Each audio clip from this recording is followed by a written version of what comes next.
जब तक इस तरह के जागरण नहीं करोगे तब तक नहीं जागोगे, सोते रहो।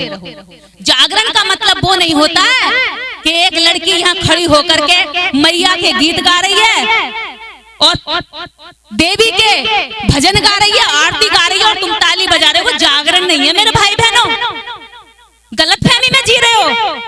जागरण तो ये है जहां से तुम जाग रहे हो, जय भीम बोलना सीख रहे हो, दुश्मन की आंखों में आंखें डालकर बोलते हो, ये है जागरण। सच्चे जागरण को जानो। ये है जागरण कि तुम्हारा बच्चा वहां से कहता है जब निशा बोलती है कि देश किससे चलता है, तो तुम्हारे बीच में से एक छोटा बच्चा आवाज लगाता है कि भारत संविधान से चलता है। ये है असली जागरण। वो जागरण ना है कि नींद आ रही है, ओ मैया की जय, और तुम्हें वो जगा रहा। मैया की जय करने से मेरा क्या भला? मेरी जय कब होगी? हजारों वर्षों से तेरी मैया की जय कर रहा हूँ, मेरा भला कब होगा?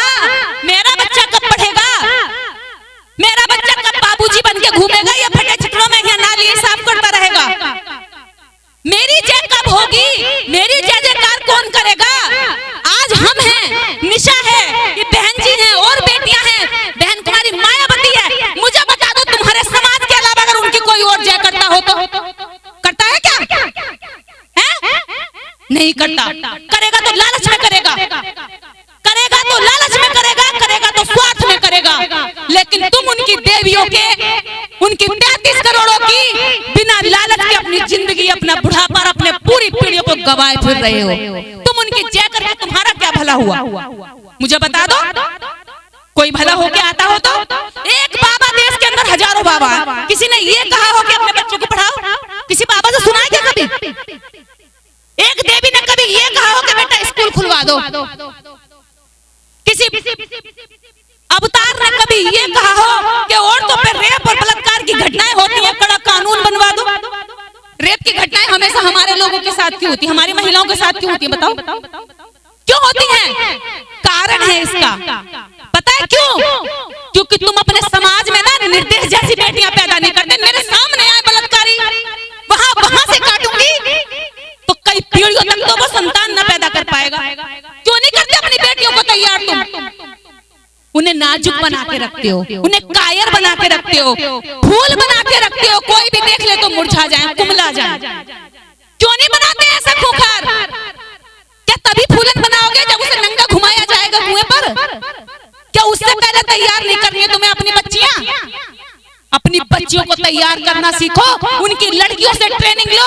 अगर तुम्हारे समाज का कोई काला कलूटा होगा, फटे हाल होगा, मजदूर होगा, गरीब होगा, तो वो तुमसे शादी ना करेंगे। लेकिन इसी समाज में सब कुछ बेच बाच के पूरी जिंदगी मेहनत करके एक लड़का डीएम बन जाएगा तो वो तुरंत अपनी गोरी वाली लड़की दे देंगे, जाति खत्म हो जाएगी।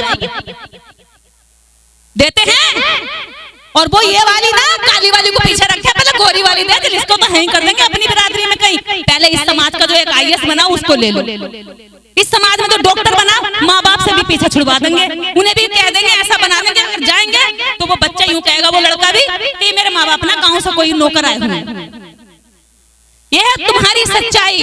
तुम्हारे बच्चे पढ़ भी जाते हैं तो उनके चंगुल में आ जाते हैं, और उनके अनपढ़ भी तुम्हारे चंगुल में नहीं आते। उनका अनपढ़ भी तुम्हारे अधिकारों का बहिष्कार करता है और तुम्हारा पढ़ा लिखा भी उनके जाकर के चरण वंदन करता है। यही अंतर है तुम में और उनमें। उनका 8 साल का बच्चा भी पंडित जी पाए लागू करके सम्मान पाता है, और तुम्हारा 80 साल का बच्चा बूढ़ा भी ना झुककर उनको सलाम करता है। क्यों? तुम्हारी कमर की रीढ़ कब सीधी होगी मेरी समझ में नहीं आता। तुम्हारी रीढ़ में हड्डियां हैं या नहीं है? झुकते झुकते झुकते झुकते तुमने पीढ़ियां तो गुजार दी, अभी और कितना बर्बाद करोगे? मैं तो ये सोचती हूँ, मेरी अभी नई किताब आ रही है, मैंने उसमें ये जिक्र भी किया है। मैं तो ये सोचती हूँ कि रिसर्च होनी चाहिए कि इस समाज की कमर में हड्डियां हैं भी या नहीं, या मोम बन चुकी हैं जो हर जगह झुकती रहती है। बताइए कब नहीं झुकती, कब इसकी हड्डियों में जान आती है? जब इसका भाई इससे लड़ रहा होगा। तुझे तो मैं जाकर देखूंगा कोर्ट में, जब इसके बाप ने कुछ कह दिया होगा तुझे तो मैं बताऊंगा बुढ़ापे में, खा लिया रोटी मुझसे, तब इसकी कमर सीधी हो जाती है। भाई को मारने के लिए, माँ बाप को सताने के लिए, तब ये सीधा हो जाता है, लेकिन जब दुश्मन इसके अधिकार छीन रहा होता है, इसके बच्चों को गुलाम बना रहा होता है, तब ये रीढ़ की हड्डी को नीचे झुका कर चलता है। मैं समाज पर बात क्यों कर रही हूँ? ऐसा मजबूत समाज संत रैदास जी चाहते थे। वो कहते थे कि जो गुणों से भरा हुआ है वो शूद्र भी पूजनीय है, और जो गुणों से गिरा हुआ है वो ब्राह्मण भी पीटने योग्य है। लेकिन हमारा समाज नहीं समझा कि हम जन्म से नीच नहीं हैं, उन्होंने हमें बनाया है। बाबा साहब डॉक्टर अंबेडकर के पास इतनी डिग्रियां थी, लेकिन बाबा साहब डॉक्टर अंबेडकर के नाम के आगे उन्होंने आज तक पंडित नहीं लगाया।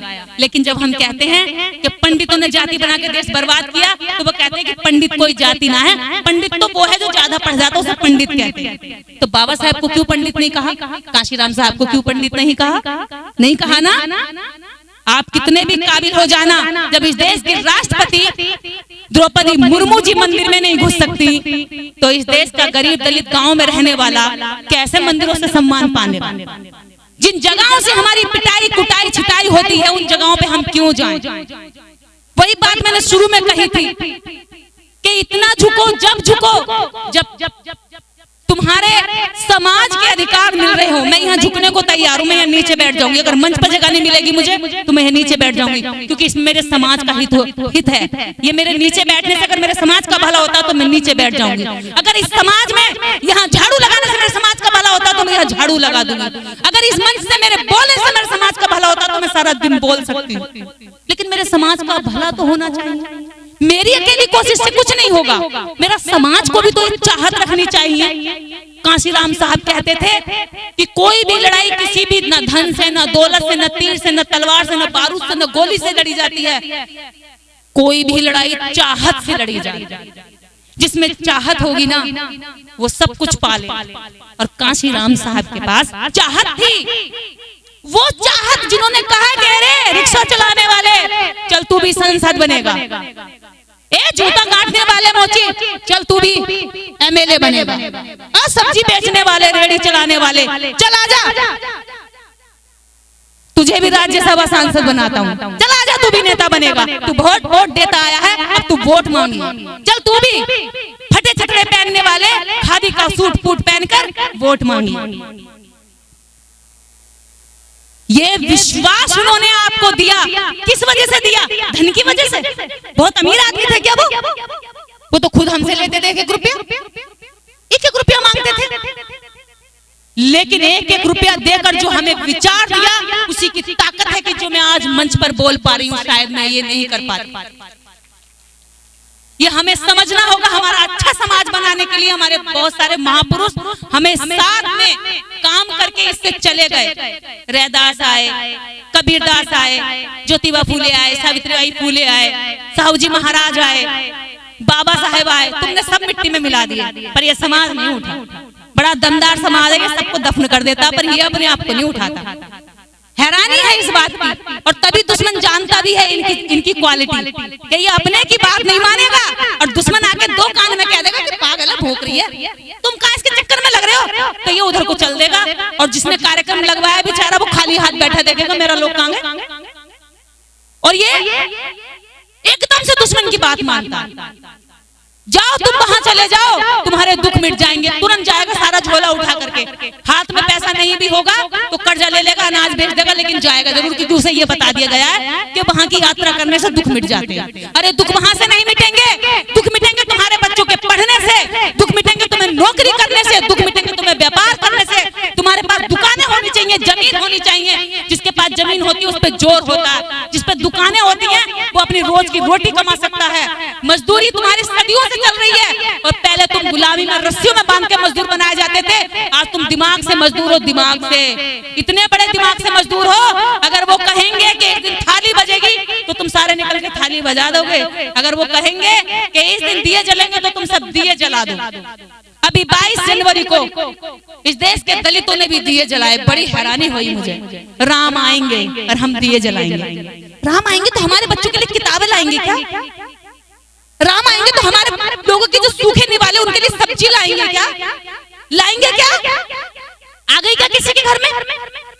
राम आएंगे तो इस देश के अंदर मेडिकल सुविधा नहीं है, लोग मर जाते हैं अस्पताल की लाइन में खड़े होकर, मेडिकल में पर्चा लेकर जाते हैं, 20 दवाइयां होती है तो 2 ही ले आते हैं, 8 कटवा देते हैं, भैया पैसे नहीं है। राम आएंगे तो मेडिकल सुविधा लाएंगे क्या? राम आएंगे तो इस देश के अंदर लगभग 80% महिलाएं एनीमिया की शिकार है। एनीमिया जानते हैं? खून की कमी होती है उनके शरीर में, जिसकी वजह से उनकी कमर में और पैरों में दर्द रहता है हमेशा। क्या राम आएंगे तो हमारी महिलाओं के लिए खून जो एनीमिया की बीमारी है उसका इलाज लाएंगे क्या? हाँ? राम आएंगे तो हमारे लोगों के लिए बुद्धि लाएंगे क्या? और राम आएंगे तो सबसे बड़ी बात यह है, बाबा साहब को भी ले आएंगे क्या? ले आएंगे क्या? काशीराम साहब को भी ले आए, जब आ ही रहे तो ले आए, हमारा भी भला हो जाएगा। हम भी सदियों से इस देश के अंदर शोषित, पीड़ित, वंचित और दबे कुचले पैरों के नीचे रखे गए लोग हैं, जो थोड़ी थोड़ी कोशिश करके ऊपर उठने की हिम्मत करते तो फिर फेंक दिए जाते हैं पीछे। तो अगर वो आए तो हमारे बच्चों के लिए पढ़ाई के लिए स्कूल ले आए, फीस ले आए, किताबें ले आए, हमारी औरतों के लिए बीमारी से जो मर जाती हैं उनकी दवाइयां ले आए, हमारे लोग जो दूसरों के खेतों में जाकर सर झुकाकर दूसरे की खेती में गुलामी करते हैं उनके लिए खेत ले आए। खेत ले आएंगे क्या? ले आएंगे क्या खेत? कोई बताओ तो जरा, ले आएंगे खेत? नहीं लाएंगे। क्यों? जब वो आ रहे ताकतवर है तो कुछ तो हमारे लाए, नहीं लाए, लेकिन तुमने दिए जलाए। जिस दिए से तुम घर की सब्जी छोंकते, उस दिए से पूरे देश के अंदर करोड़ों अछूतों दलितों ने, और उन दलितों अछूतों ने दिए जलाए जिन दलितों अछूतों के शूद्रों के शंभू का वध कर दिया था, केवल इसलिए क्योंकि